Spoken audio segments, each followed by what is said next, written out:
clients.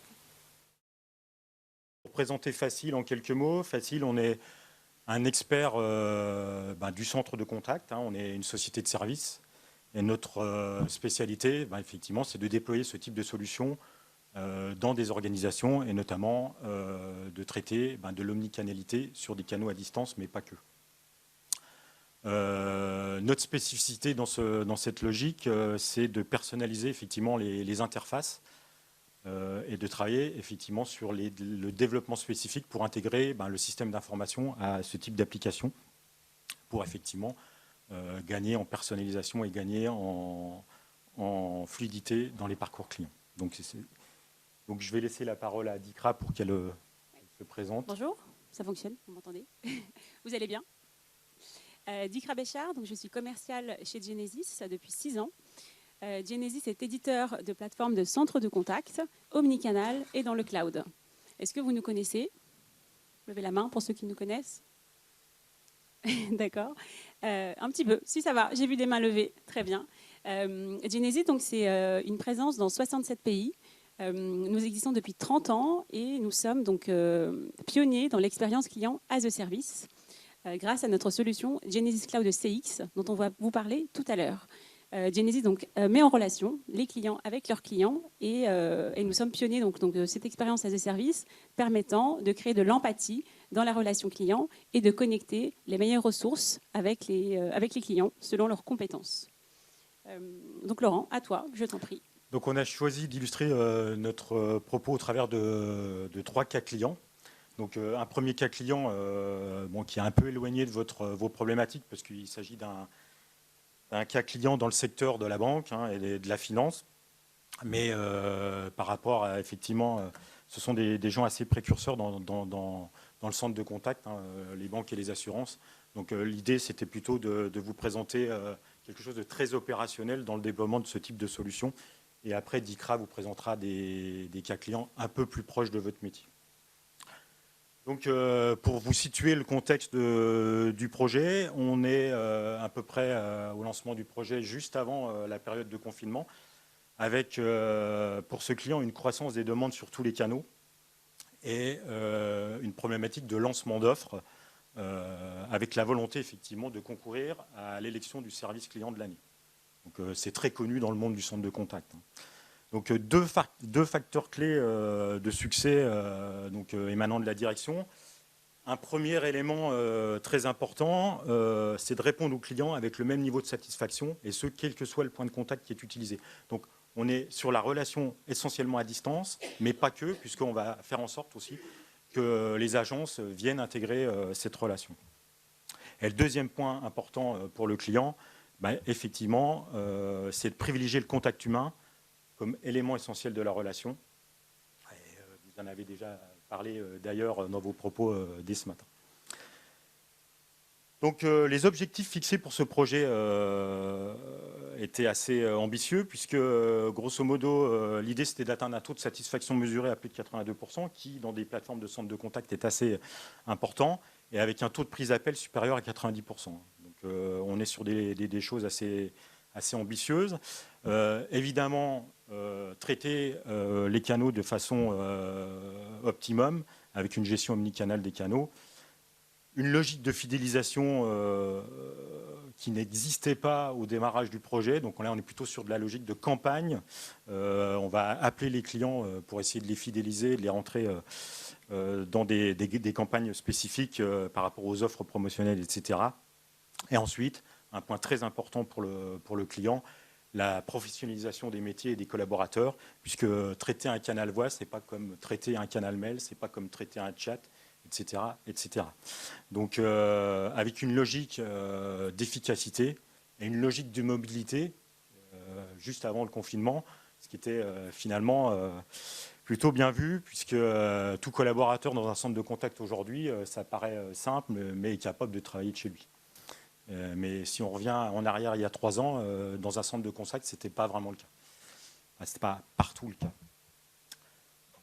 Donc la solution retenue, donc évidemment la solution de Genesis omnicanal.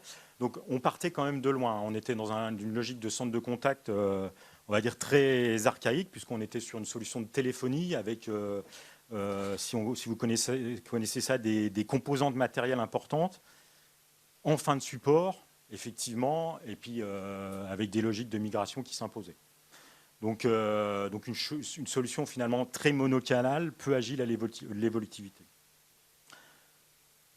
De par ces technologies, le client était organisé en silos, c'est-à-dire qu'on traitait avec des équipes pour traiter les appels entrants, des équipes pour traiter les mails, des équipes pour traiter, par exemple, tout ce qui se passait sur les réseaux sociaux. Il n'y avait pas d'uniformité dans tout ça, et dans les parcours clients, c'était assez hétérogène. Et donc, du coup, un pilotage de l'activité qui est difficile, puisque limité, puisque on est sur des solutions qui n'interagissent pas. Donc, la solution qui a été retenue, finalement, c'est de mettre en place, de faire un RAZ de tout ça, et de mettre en place une solution dont le cœur, c'est le routage. Et le routage unique, c'est-à-dire qu'on va prendre tous les canaux, on va les soumettre à un routeur qui va, lui, distribuer ces canaux vers les meilleures personnes et les meilleures ressources, et tout en tenant compte de l'historique du client. Donc on reviendra juste après. Pour tenir compte de l'historique du client, qu'est-ce qu'on a dû faire ? Effectivement, on a dû rendre adhérent la solution au système d'information du client pour contextualiser la relation. L'enjeu, il est bien là, à la fois en amont de la distribution, mais aussi pour assister le téléconseiller dans ses réponses et pour qu'il ait une meilleure vision, effectivement, du parcours du client. S'il est passé en agence la veille, s'il a ouvert des sessions de chat, il en a effectivement la visibilité. Donc, une vision du pilotage aussi 360, hein, contrairement à leur historique, puisque globalement, on a un pilotage sur tous les canaux et plutôt orienté sur le client plutôt que sur le canal lui-même. Donc ça, important. Et de façon un petit peu, je dirais, complémentaire, on a rajouté des solutions d'enregistrement et de sessions, d'appels à des fins je dirais, de coaching et de transcription pour la montée en compétences des conseillers. Donc, comment tout ça, s'est passé ? Ça ne s'est pas passé en une seule fois. Hein. Donc, ce qu'on a choisi avec le client, c'est de retenir une migration très, très, très progressive, canal par canal. Donc, effectivement, on a utilisé la logique itérative. L'idée, c'était de valider chaque parcours client qui était mis en place au travers de KPI et de bien suivre la montée en compétences en même temps des collaborateurs. Puisqu'un collaborateur se retrouvait du jour au lendemain, ne devait pas se retrouver du jour au lendemain à traiter de la voix et en même temps du mail. Donc ça s'est fait très progressivement. Donc une première étape qui a consisté effectivement à mettre en place le canal finalement maîtrisé, le plus maîtrisé par le client, donc la voix, dans le centre d'appel. Donc avec une logique de service vocal, donc des services vocaux en amont de la distribution, qui vont être interfacés avec les bases de données du client pour fluidifier son parcours et distribuer efficacement vers le meilleur conseiller. C'est-à-dire qu'au sein de la distribution, on va savoir contextualiser la relation parce qu'on a la connaissance du client et on va pouvoir le mettre en relation par rapport à sa problématique. On a pu aussi, au travers de ce service vocal, ajouter des choses qu'on fait très bien sur le web. La consultation, par exemple, de compte, au travers d'un service vocal, je m'authentifie. Et effectivement, le service vient me dicter mes soldes bancaires ou des choses de ce type-là. Donc ça, c'était la première étape. Cette première étape a été vraiment mise en place avec le poste du travail du conseiller. C'est-à-dire qu'on a beaucoup travaillé sur le poste du travail, le poste de réponse du conseiller. On lui a mis à disposition l'interface de la solution qui est une interface nativement qui traite tous les canaux et qui est une interface unique. C'est-à-dire que l'utilisateur n'a pas besoin de changer d'interface. Et l'intérêt ici, c'est d'intégrer cette solution avec le CRM du client, puisque là, on a fait de l'intégration sur mesure. Le client dispose d'un CRM maison, donc on a travaillé avec ses équipes de développement pour que le poste de réponse du conseiller soit le plus fluide possible et qu'il gagne en efficacité. Donc ça a été la première étape. Là, on est sur une étape de durée de 4 mois, ce qui n'est pas négligeable avec la montée compétences. On a rajouté ensuite de nouveaux canaux. Tout d'abord, on a travaillé sur l'amélioration du taux de prise d'appel. Je vous rappelle que c'était un objectif du client. Comment on a fait ça? On a rajouté un canal chat sur la partie web qui permet directement de rentrer en relation avec un conseiller, hein, et également des logiques de web callback, c'est-à-dire de boutons qui permettent au sein d'un chat de dire ok, appelez-moi, j'ai besoin qu'on entre en relation avec le client. Et inversement, cette logique existe aussi au niveau du conseiller, c'est-à-dire que le conseiller qui est en train de chatter, il peut tout de suite appuyer sur un bouton et pousser effectivement rentrer en contact avec le client. Donc on est dans une relation bidirectionnelle dans la mise en place de ce chat. Ensuite, on a dû rajouter effectivement des choses, des logiques de délestage. Hein. Quand on est dans les logiques de centre de contact, on a plutôt le rapport ressources-flux est plutôt disproportionné. C'est-à-dire qu'on a besoin effectivement de délester les appels ou de faire des choses en automatique pour que le client ne se sente pas délaissé et attende de longues minutes au téléphone, etc. Donc là, l'idée, ça a été de mettre en place une solution de délestage au sein de, plutôt que le client attende par rapport à sa configuration, sa typologie, est-ce que j'en connais, je vais plutôt lui proposer une logique de rappel et donc de lui dire et de m'engager à le rappeler dans l'heure. Comment on fait ça? Effectivement, on dédie une partie des équipes au traitement de ça, mais pas que, puisque c'est les équipes de fidélisation qui avaient en charge cette partie-là. Et donc, on a mis en place, dans ce cadre-là, donc des logiques de campagne d'appel qui permettent non seulement de traiter ces rappels et dans les temps, mais aussi de travailler sur des campagnes de fidélisation. Troisième et dernière étape pour ce client, ça a été de rajouter le canal mail qui effectivement était très, très siloté à l'origine du projet. Donc, on a rajouté le canal mail avec toute la base de connaissances qui permet d'assister le collaborateur dans ses réponses. Donc, pour en finalité donner la possibilité aux collaborateurs et aux téléconseillers d'engager le client sur un canal et de poursuivre sur un autre. Donc, on est vraiment dans la logique, je suis en train de chatter avec mon client, je l'appelle et ensuite je lui confirme un rendez-vous par mail. Donc là, ça ne peut se faire que grâce à des interfaces qui sont donc uniques, qui permettent de traiter tous les canaux et qui sont très adhérentes au système d'information. Donc pour en finir, et après je laisserai la parole à Dikra, quels ont été les bénéfices après un an effectivement de fonctionnement sur cette solution? Eh ben, un des premiers éléments importants, c'est l'efficacité opérationnelle. Le fait d'avoir un poste de travail unique, mobile, puisque globalement, le téléconseiller peut travailler de chez lui, très intégré, très adhérent au système d'information et notamment au CRM, a permis aux collaborateurs de se concentrer vraiment sur son métier. D'accord ? Donc, c'est ce que nous disent tous les managers opérationnels. On n'a plus besoin de switcher entre applications, d'avoir du multi-écran. Ça paraît beaucoup plus simple de traiter un client, et ce, quel que soit son canal. Deuxième point de satisfaction, des parcours clients maîtrisés. Effectivement, on l'a vu, hein, puisqu'on l'a mis en place par étapes, et en constante évolution. Le client ne va pas s'arrêter là. Aujourd'hui, il pense effectivement distribuer des tâches de back-office au sein du moteur de routage de Genesis, ce qui est tout à fait important, puisqu'on va étendre le centre de relations clients aux gens qui vont plutôt traiter des contrats, des logiques de gestion. Donc, et ça, c'est assez important. Au bout d'une année, le client a été élu service client. C'était son service client de l'année, et il l'est maintenant depuis plusieurs années, dans sa catégorie, bien évidemment. Donc là, une satisfaction importante pour le client. Donc, et en synthèse, un taux de satisfaction mesuré aujourd'hui de 87%. Je vous rappelle que l'objectif était de 82%. Et pour environ 1 million de clients pour cette entreprise.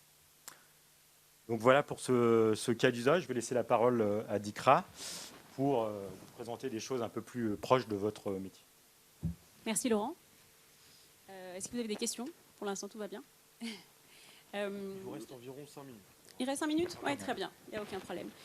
Donc juste pour rappel, aujourd'hui Genesis est présent avec Facile, qui est partenaire Genesis, partenaire intégrateur, dans le cadre de vos réflexions de création d'un centre de contact omnicanal et dans le cloud. C'est pour ça qu'on a souhaité être présent aujourd'hui. La problématique des clients, c'est simplement de pouvoir avoir les meilleures ressources pour répondre à une demande, quel que soit le canal utilisé par les clients. C'est pour ça que c'est important pour vous d'avoir des solutions qui soient uniformisées pour permettre de pouvoir, grâce à l'IA aussi, sélectionner ces ressources-là. Donc aujourd'hui, Genesis a 11 000 clients dans le monde. Ces clients sont historiquement du monde de la banque et de l'assurance. Genesis donc opérait avec des solutions qui étaient on-premise chez les clients et on a évolué pour pouvoir proposer aujourd'hui des solutions full cloud. Et j'ai souhaité aujourd'hui donc vous parler par exemple de l'un de nos clients qui est Decathlon. Donc Decathlon, c'est la marque préférée des Français.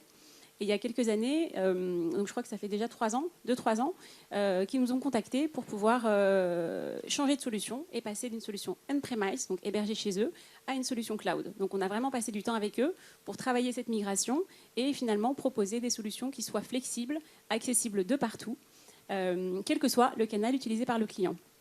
Donc Decathlon, à l'époque, avait une solution, donc, comme je l'ai indiqué, on-premise, et cherchait à pouvoir étendre les fonctions du centre de contact à d'autres fonctions de l'entreprise, et surtout avoir la même solution selon chaque pays. Donc chaque pays aujourd'hui travaille sur la solution Genesis Cloud pour plus de 400 agents. Donc nous sommes encore en déploiement avec Decathlon, qui finalement a trouvé que c'était vraiment intéressant de pouvoir avoir cette solution-là intégrée aussi avec son CRM. Donc c'est des sujets qui sont importants pour pouvoir travailler plus sur la qualité de la donnée.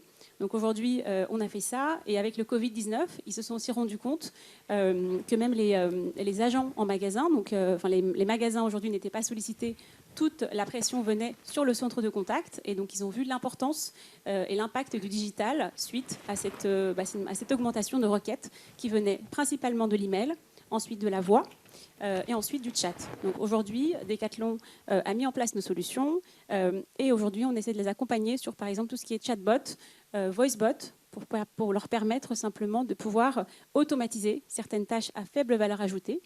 Donc Genesis propose des solutions qui sont soit intégrées avec un IA existant, par exemple si vous avez déjà choisi une solution de chat ou de bot, on peut l'intégrer, ou également la solution de Genesis. Et donc ça, c'est une autre référence client Genesis Cloud qui a souhaité dans un premier temps désengorger les magasins, donc arrêter d'envoyer des requêtes dans les magasins et centraliser le tout autour d'un centre de contact basé en Europe, donc pour tous les pays. Donc c'est un projet aujourd'hui sur une quinzaine de pays. Et l'objectif principal, c'était aussi de pouvoir travailler un peu plus dans la qualité de la donnée grâce à la mise en place de cette solution tout en un, permettant donc tout centraliser et de pouvoir proposer finalement une relation client contextualisée. Donc les agents répondent avec l'affichage des informations qui viennent de leur CRM. Donc c'est vraiment important pour eux de pouvoir afficher toutes ces informations et de pouvoir contextualiser les données. Donc aujourd'hui, c'est ce qu'on a mis en place chez eux pour plusieurs pays. Ouais, si tu veux passer à la suite. Ouais, tu as anticipé le dernier slide, donc voilà. on va le zapper, puisque comme il nous reste 5 minutes, tu l'as anticipé, puis il reste 2 minutes. Et j'avais une question, tu peux revenir sur le slide d'avant. Est-ce qu'aujourd'hui, auprès de vos entreprises, l'IA est un sujet? Est-ce que c'est des choses que vous mettez en place? C'est des réflexions. Ouais, du coup, tu peux le passer. Donc aujourd'hui, Genesis s'intègre avec les IA du marché, que ce soit Amazon, que ce soit Google, ou aussi la solution Genesis, permettant finalement d'anticiper les besoins. Et dans le cadre surtout des sujets retail, parce que je vois plusieurs retailers parmi nous aujourd'hui, on va pouvoir donc être proactif et anticiper le parcours des clients. Donc avec les solutions de Genesis, on a aussi tout ce qui est Predictive Engagement qui permet de pouvoir voir en live l'activité du coup de vos clients et pouvoir proposer par exemple un bot pour automatiser par exemple ou finaliser une commande. Engager les clients, donc quel que soit le canal de communication qu'ils utilisent, et ensuite répondre aux attentes selon leurs propres conditions. Donc ça c'est vraiment important et aujourd'hui Genesis le propose dans le cadre de toute la solution cloud CX de Genesis. Je vais essayer de conclure en 1 minute, 1 minute 30. Donc allez, 1 minute. Là, ce qu'on a choisi de vous montrer, c'est les apports du cloud dans ce type de solution. Donc, en fait, il y a 4 grands axes dans les apports du cloud. C'est effectivement vous bénéficiez d'une solution qui vous permette d'être adaptable et flexible, puisque vous avez accès à l'ensemble des fonctionnalités de la plateforme. On parlait d'intelligence artificielle, et après, charge à vous de le déployer ou de ne pas le déployer. Donc là, on est sur effectivement de la flexibilité. Le collaborateur a besoin uniquement d'une connexion Internet pour travailler, donc on est aussi en flexibilité de mobilité. Vous disposez des évolutions continues de la plateforme, puisqu'on est sur des plateformes cloud. Toutes les nouveautés sont installées. Vous n'avez pas besoin de passer par des migrations lourdes et des interruptions de service. Vous avez les nouvelles fonctionnalités, vous les déployez. On est sur une plateforme cloud. De par sa conception qui présente des taux de disponibilité très importants, puisqu'on est au-delà des 99,9% de taux de disponibilité, pour ne pas dire 100%. Des solutions auto-adaptables, puisque vous allez pouvoir effectivement absorber des pics d'appel, étendre la solution à des régions, des entités, de façon assez simple. La solution est nativement prévue pour ça. Ensuite, un dernier point important, la réduction des coûts. Effectivement, on parle de coûts d'exploitation liés au poids en général des architectures monolithiques et figées. On doit supporter les coûts de migration, de redondance d'application et tout ce qui est maintien en conditions opérationnelles. Et de ce point de vue-là, on a pu traiter ces points. Donc, je termine en 30 secondes, parce que j'ai déjà dépassé le temps. Donc, c'est des solutions qui permettent d'avoir accès à des écosystèmes applicatifs comme des marketplaces qui vont permettre d'avoir des solutions, des intégrations prédéfinies avec des CRM. On va parler de Salesforce, on va parler de Dynamics ou de Zoho, et il y en a plein d'autres. Donc, ces marketplaces sont là pour ça. On va avoir accès à des technologies complémentaires. On parlait d'intelligence artificielle. On peut très bien intégrer des moteurs d'intelligence artificielle français, Watson par exemple, avec ce type de solution. Tout ça, c'est connu et maîtrisé. Et un dernier point, effectivement, c'est un peu l'ADN de Facile, et j'en terminerai avec ça. L'accès à des API, des interfaces de programmation qui vont permettre effectivement d'intégrer la solution avec le système d'information à tous les niveaux. Voilà. Excusez-moi d'avoir dépassé un peu. Est-ce qu'on a une question dans le public pour nos intervenants avant de les libérer? Oui. Dans tous les clients que vous accompagnez, dans ce que vous avez présenté, on a l'impression qu'ils font tous le choix d'avoir un service client centralisé, donc j'imagine au siège ou dans des centres généralisés. Est-ce qu'il y en a qui ont fait le choix, est-ce que c'est possible techniquement chez vous, de réattribuer certains cases, certains dossiers ouverts vers des magasins quand il s'agit de conseils clients ou des choses comme ça? Oui, c'est tout à fait le cas. C'est-à-dire que comment on garde le contact avec l'agence ou le point de contact physique. Effectivement, on a des positions en agence qui permettent effectivement de relayer, on va dire, une action, un cas que vous êtes en train de traiter vers effectivement une agence, parce que effectivement tout l'historique que vous avez sur cette action vient de l'agence. Donc mécaniquement, on va essayer de joindre l'agence ou de mettre en relation le client avec l'agence avant de le traiter de façon centrale. Bien évidemment, on est aussi dans des logiques où l'agence ne va pas être présente, ne va pas être dispo ou va être fermée. Donc on va traiter effectivement d'une façon centrale. On va dire que c'est un mix entre les deux. Et je me permets de rajouter dans la référence, très rapidement, dans la retard, référence je au vais faire luxe gardien du temps. des super sacs à main fleurons français, ils avaient cette réflexion-là. Donc au démarrage, c'était on veut plus d'interaction client dans les magasins. Les gens magasins sont avec les vendeurs à 100%. On a fait ça donc à distance sur le centre de contact virtuel. Et par la suite, ils nous ont redit est-ce que c'est possible d'équiper des magasins pour pouvoir venir en support. Donc on a pu faire les deux. Et à tout moment, on peut changer. Donc c'est libre à vous de décider, mais techniquement, c'est complètement possible. Très bien. Écoutez, merci à vous deux pour cette intervention. Merci à vous tous. Et nous sommes juste à côté sur le stand de Genesis, si vous souhaitez continuer plus loin, si vous avez des réflexions. Et facile, pardon. Genesis est facile surtout. Merci.